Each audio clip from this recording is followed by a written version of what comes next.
मसीह में सबकी सलामती हो। अजीज़ों, मेरा आज का टॉपिक खुदावंद यीशु मसीह का चौथा कलमा है, जिसमें खुदावंद यीशु मसीह सलीब पर फरमाते हैं, ए मेरे खुदा, तूने मुझे क्यों छोड़ दिया। आमीन। अजीज़ों, जैसा कि आप जानते हैं कि दुख और कर्ब की हालत में खुदावंद यीशु मसीह के सलीब पर 7 कलमात थे।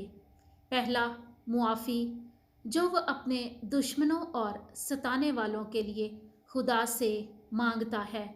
दूसरा कलमा यानी दूसरे अल्फाज जो सलीब पर अजियत में मसीह खुदा के मुंह से निकलते हैं, वो उन 2 बदकिरदारों के लिए जो उसके साथ मसलूब हुए।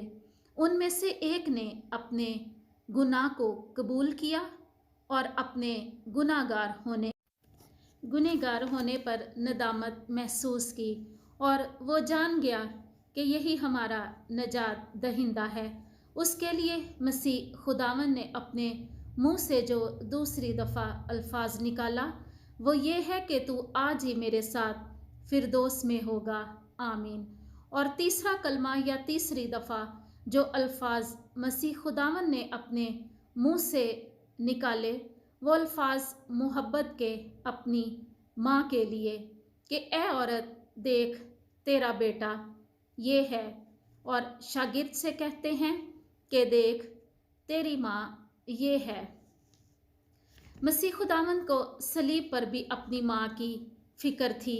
ये प्यार और मोहब्बत मसीह खुदावंद की अपनी माँ के लिए, क्योंकि वो जानता था कि वो अपने बाप के पास वापस जा रहा है, और उसे फ़िक्र थी उस अजियत में भी अपनी माँ की कि मेरे बाद इसका क्या होगा। तो मेरे अजीज़ों, इसीलिए वो अपनी माँ की ज़िम्मेदारी अपने शागिर्द को देता है, ताकि उसके बाद वो उसकी माँ का ध्यान रख सके।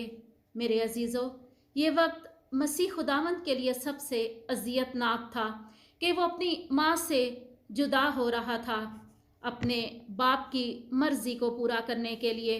मेरे अजीज़ों, सलीब पर वो मुकद्दसा मरियम को माँ भी कह सकता था, लेकिन मेरे अजीज़ों, मेरा मानना ये है कि माँ से जुदा होना, जिसने 9 महीने अपनी कोख में रखा, अपने सीने से लगाकर बड़ा किया हो, ज़िंदगी में कदम कदम पर अपनी औलाद के साथ खड़ी हुई, उस माँ से जुदा होना कैसा होगा। तो मेरे ख्याल से मेरे अजीज़ों, मसीह खुदावन ने अपनी तकलीफ़ को कम करने के लिए उसे अपनी माँ नहीं बल्कि औरत कहकर मुखातिब किया, ताकि माँ से जुदाई की तकलीफ़ कुछ कम हो सके। मेरे अजीज़ों, मैं आपको एक वाक़या सुनाती हूँ जो मेरी अपनी फैमिली में हुआ। मेरा छोटा भाई, जिसकी उम्र 22 साल थी, उसका नाम कामरान था, और उसका एक्सीडेंट हुआ। कोमा में जाने से पहले उसके मुंह के जो अल्फाज थे वो आज भी मुझे याद हैं। अपनी यानी हमारी माँ को अपने सामने नहीं आने दे रहा था। हमारी माँ जब भी उसके सामने जाती हमें कह देता कि माँ जी को मेरे सामने से परे कर दो, माँ को कहो मेरे सामने मत आए। शायद वो जान गया था कि उसका वक्त आ गया है और माँ से जुदाई उसकी बर्दाश्त से बाहर थी। अब बात करती हूँ मसीह खुदावंद के चौथे कलमा पर, जो खुदावंद के अल्फाज थे कि ए मेरे खुदा, तूने मुझे क्यों छोड़ दिया। मेरे अजीज़ों, पकड़वाए जाने से लेकर सलीब तक खुदावंद ने अपने लिए अपने बाप से कुछ नहीं मांगा था।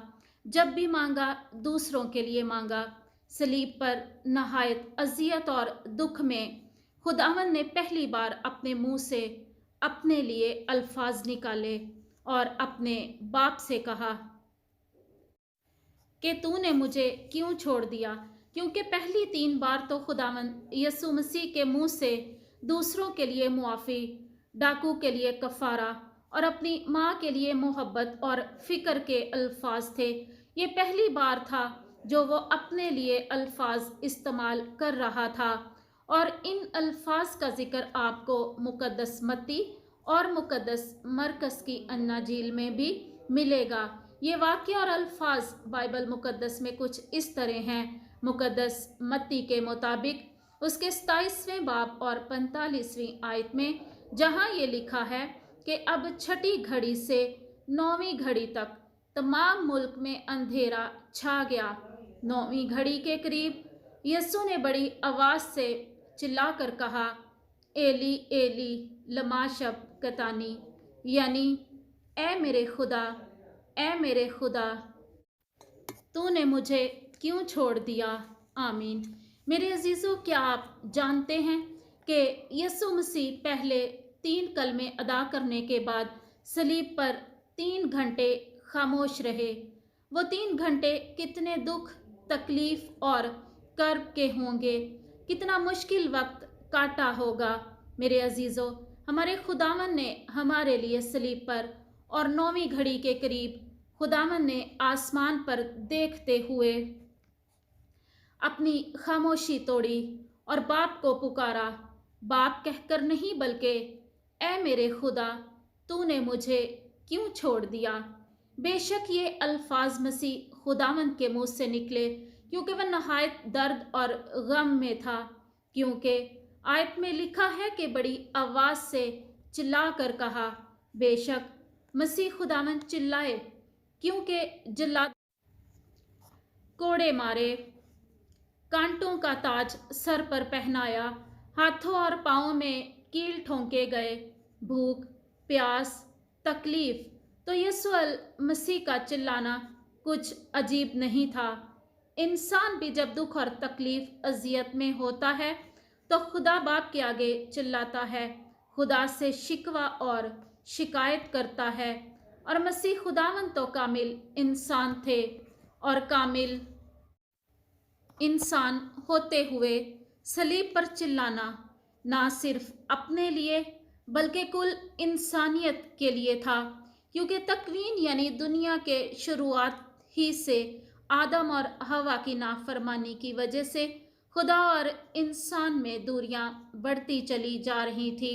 انسان گناہ کی طرف زیادہ مرغوب ہوتا چلا جا رہا تھا، تو اس طرح انسان کی نافرمانیوں کی وجہ سے انسان اور خدا کے درمیان رابطہ ختم ہو گیا، اور اسی رابطے کو بحال کرنے کے لیے خداوند یسوع مسیح دنیا میں آئے تاکہ پھر سے انسان اور خدا کے درمیان رابطہ بحال ہو جائے۔ یسوع مسیح صلیب پر جب اپنے سارے کلمات ادا کر چکا تو مقدس متی کے مطابق یسوع نے پھر بڑی آواز سے چلا کر جان دے دی، اور ہیکل کا پردہ اوپر سے نیچے تک پھٹ گیا۔ میرے عزیزو، کوئی جانتا ہے کہ مقدس متی ہیکل کا پردہ پھٹ جانے کا ذکر کیوں کرتا ہے؟ یہ واقعہ مسیح خداوند کے جان دیتے ہی کیوں پیش آیا، میں آپ کو بتاتی ہوں۔ وہ اس لیے کہ انسان اور خدا کے درمیان جو رابطہ ختم ہو گیا تھا اس کی بحالی کی نشانی ہے۔ ہیکل کا پردہ پھٹتے ہی تمام رکاوٹیں، دراڑیں، بندشیں جو خدا اور انسان کے درمیان تھی ختم ہو گئیں۔ ہیکل کے بیچ میں پردہ خدا اور انسان کے درمیان رکاوٹ کی علامت تھی، جو مسیح خداوند کے جان قربان کرتے ہی ختم ہو گئی۔